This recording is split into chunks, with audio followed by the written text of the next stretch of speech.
Good morning everybody. I'm doctor A S జోకే, psychiatrist, Vijayawada. నమస్తే. చాలామంది ఒక క్వశ్చన్ అడుగుతుంటారు, డాక్టర్ గారు అసలు ఏ సమస్య ఉంటే మానసిక వైద్యుడిని కలవాలి? మా ఫ్యామిలీలో ఎవరికైనా ఏదైనా ప్రాబ్లం ఉంది అని గ్రహిస్తే కదా మానసిక వైద్యుడిని కలవటానికి. సైకాట్రిస్ట్ని కలిసే అంత ఉపద్రవం సమస్య ఏముందని ఇలాంటి ఆలోచనలు ఎన్నో వస్తుంటాయి. అసలు ఏ లక్షణాలు ఉంటే కలవాలో కొంచెం వివరం చెప్పగలరా అని అడుగుతూ ఉంటారు. ఒక్కొక్క మనిషికి ఒక్కొక్క రకమైన మనస్తత్వం ఉంటుంది. కొంతమంది టిమిడ్‌గా ఉంటారు. కొంతమంది రిజర్వ్డ్‌గా ఉంటారు. కొంతమంది సోషియబుల్‌గా ఉంటారు. కొంతమంది ఓవర్ యాక్టివ్‌గా ఉంటారు. కొంతమంది చాదస్తంగా ఉంటారు. అది వాళ్ళ మనస్తత్వం. కానీ వాళ్ళ మనస్తత్వం నుండి బయటికొచ్చి ఏదైనా తేడా లక్షణాలు అంటే అప్పటిదాకా బాగున్న వ్యక్తి సడన్‌గా భయం, ఆందోళన, కంగారు, దడ, వణుకు, నిద్రలేమి, కండరాల నొప్పులు, తలనొప్పి, దిగులు, బాధ, దుఃఖం, నిరాశ, విరక్తి, సంతోషాన్ని పొందలేకపోవటం, పని మీద ఆసక్తి కోల్పోవటం, భవిష్యత్తు అంధకారం అనిపించటం, గిల్టీనెస్, ఏదో తప్పు చేశానన్న అపరాధ భావన, ఆత్మహత్య తలంపులు, ఆత్మహత్య ప్రయత్నాలు, ఇలాంటి రకరకాల లక్షణాలు.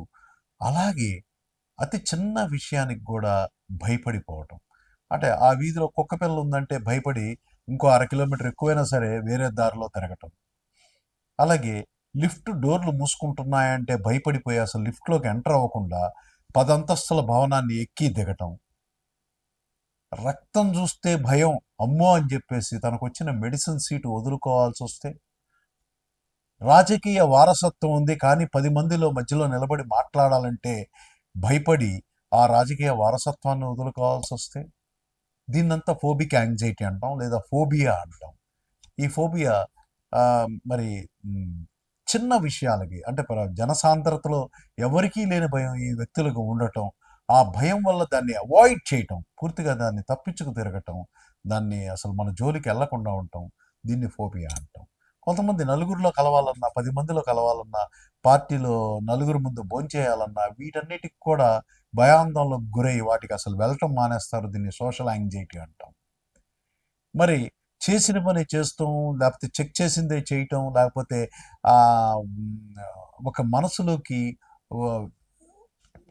ఒక విపరీతమైన ఆలోచనలు పదే పదే రావటం, అది అనాలోచితంగా రావటం, వావి వరస లేకుండా చండాలపు ఆలోచనలు రావటం, కామపరమైన ఆలోచనలు రావటం, భగవంతుడి ప్రార్థన చేస్తున్నప్పుడు కూడా అలాంటి జుగుప్సాకరమైన ఆలోచనలు రావటం, కడిగిందే కడగటం, ఇలాంటి కొన్ని లక్షణాలు. మరి అప్పటిదాకా బాగున్న వ్యక్తికి సడన్గా ఉన్నట్టుండి గాలిలోండి మాటలు వినిపించటం, బెదిరింపులు వినిపించటం, ఏవేవో ఆకారాలు కనిపించటం, వాళ్ళ గురించి నలుగురు చెడుగా ప్రచారం చేస్తున్నారని నమ్మటం, టీవీ ఛానల్స్లో లేకపోతే రేడియోలో తమ గురించి చెడుగా చెప్తున్నారనుకోవటం, మరి ఎవరో ఎంట పడుతున్నారు, వేధిస్తున్నారు, మమ్మల్ని చంపేస్తారు, విషం పెడతారు, చేతబడి చేశారు, ప్రయోగాలు చేశారు అని భయపడి దానికి అనుగుణంగా వీళ్ళు విపరీతంగా ప్రవర్తించటం, నిద్రలేమి, పనులు మానేయటం, పనుల్లో క్వాలిటీ కోల్పోవటం, పనులందు అశ్రద్ధ, కాన్సన్ట్రేషన్ లేకపోవటం, ఆసక్తి లేకపోవటం, పనికి లేటుగా వెళ్ళటం, కొన్నాళ్ళ తర్వాత సస్పెండ్ అవటం, డిస్మిస్ అవటం, క్వాలిటీ వర్క్ పడిపోవటం. మరి కుటుంబంలో కూడా చిరాకులు, పరాకులు, కుటుంబంలో భార్యాభర్తల మధ్య గొడవలు, తగువులు, పేరెంట్స్కి పిల్లలకి మధ్యన గొడవలు, ఇలా అనేక రకాల లక్షణాలు, సమస్యలు, కారణాలుగా మనకు మానసిక లక్షణాలుగా మనకు కనిపిస్తూ ఉన్నాయి. కొంతమంది ఏమీ లేకపోయినా నేను పెద్ద కోటీశ్వరుణ్ణి, నా దగ్గర బోల్డ్ డబ్బు ఉంది, గోల్డ్ ఉంది, డైమండ్స్ ఉన్నాయి, లేకపోతే నేనే దైవాంశ సంభూతుణ్ణి, నేనే దైవాన్ని, నేనే భగవంతుణ్ణి అని విశ్వసించి నమ్మటం, ఇలాంటి లక్షణాలు కూడా మరి డెల్యూజన్స్ ఆఫ్ గ్రాండియోసిటీ అంటాం. ఇలాంటివి కూడా సైకలాజికల్ లక్షణాలే. అలాగే కొంతమందికి సెక్స్ జీవితం పట్ల ఆసక్తి సన్నగిల్లిపోవటం, కోరిక తగ్గిపోవటం, మరి ఎరెక్షన్స్లో కూడా ఇబ్బంది, అంగస్తంభన వైఫల్యాలు, శీఘ్ర స్ఖలనం, ఇలాంటి సమస్యలు, సెక్స్ పట్ల రకరకాల అపోహలు, అనుమానాలు, లక్షణాలు, ఇబ్బందులు కూడా జరగటం.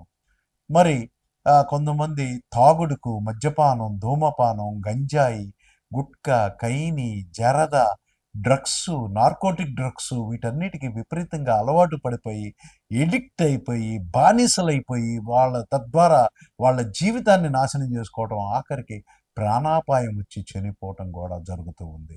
ఇకపోతే ఆత్మహత్యలు, సూసైడ్. ప్రపంచంలో ఈ సూసైడ్ దరిదాపు 60% మానసికమైన వ్యాధుల వల్ల, మానసికమైన ఇబ్బందుల వల్ల జరుగుతున్నాయే కానీ మామూలుగా జరుగుతున్నాయి కాదు. మరి ఇప్పుడు ఏటా 8 నుండి 10 లక్షల మంది ప్రపంచ జనాభాలో ఆత్మహత్య ద్వారా చనిపోతున్నారు.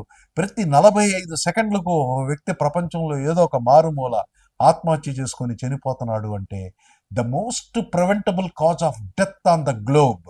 ఈ ప్రపంచంలో అవాయిడ్ చేస్తే జీవితాన్ని ఇవ్వగలిగిన కాజ్ సూసైడ్. దాన్ని కరెక్ట్గా టైంకి మనం గ్రహించి సూసైడ్ వార్నింగ్ సిగ్నల్స్ని గ్రహించి వాళ్ళని ఆపగలిగితే వాళ్ళకి సంపూర్ణమైన జీవితం ఇవ్వచ్చు. ఐసీయూలో వెంటిలేటర్ మీద ఉన్న వ్యక్తికి కూడా మనం గ్యారంటీ ఇవ్వలేము అన్ని టెక్నాలజీలు ఉపయోగించి. కానీ ఒక ఆత్మహత్య తలంపున్న వ్యక్తిని ఐడెంటిఫై చేసి ఆపగలిగితే ఆ కుటుంబానికి అతను ఇవ్వగలుగుతాం, అతనికి ఆ జీవితాన్ని ఇవ్వగలుగుతాం. సో ఇవన్నీ కూడా మానసిక వ్యాధి లక్షణాలే, సమస్యలే. ఇలాంటి లక్షణాలు, సమస్యలు ఉన్నప్పుడు స్నేహితులు, బంధువులు, సహోద్యోగులు, కుటుంబీకులు నామోషి పడకుండా, అయ్యో మావాడికి ఏంటి, మానసిక వైద్యం ఏంటి, మానసిక రోగం ఏంటి అనే భ్రమలు, అపోహలు, నామోషి, స్టిగ్మా ఇవి లేకుండా చక్కగా ఎర్లీగా డాక్టర్ దగ్గరికి తీసుకెళ్లి వైద్య చికిత్స అందిస్తే అతని యొక్క వ్యక్తిగత, వృత్తిగత, దైనందిన, సామాజిక, దాంపత్య జీవితాన్ని మంచిగా ఇచ్చిన వాళ్ళం అవుతాం. అతని క్వాలిటీ లైఫ్ ఇచ్చిన వాళ్ళం అవుతాం. ఆఖరికి అతని ఆత్మహత్య బారిన పడకుండా రక్షించిన వాళ్ళం అవుతాం. వాళ్ళకి మంచి జీవితాన్ని ఇవ్వండి. అలాంటి లక్షణాలు ఉంటే ఐడెంటిఫై చేసి సైకియాట్రిస్ట్ దగ్గరికి పంపించండి. మీ doctor Ayodhya R K, psychiatrist, Vijayawada. నమస్తే.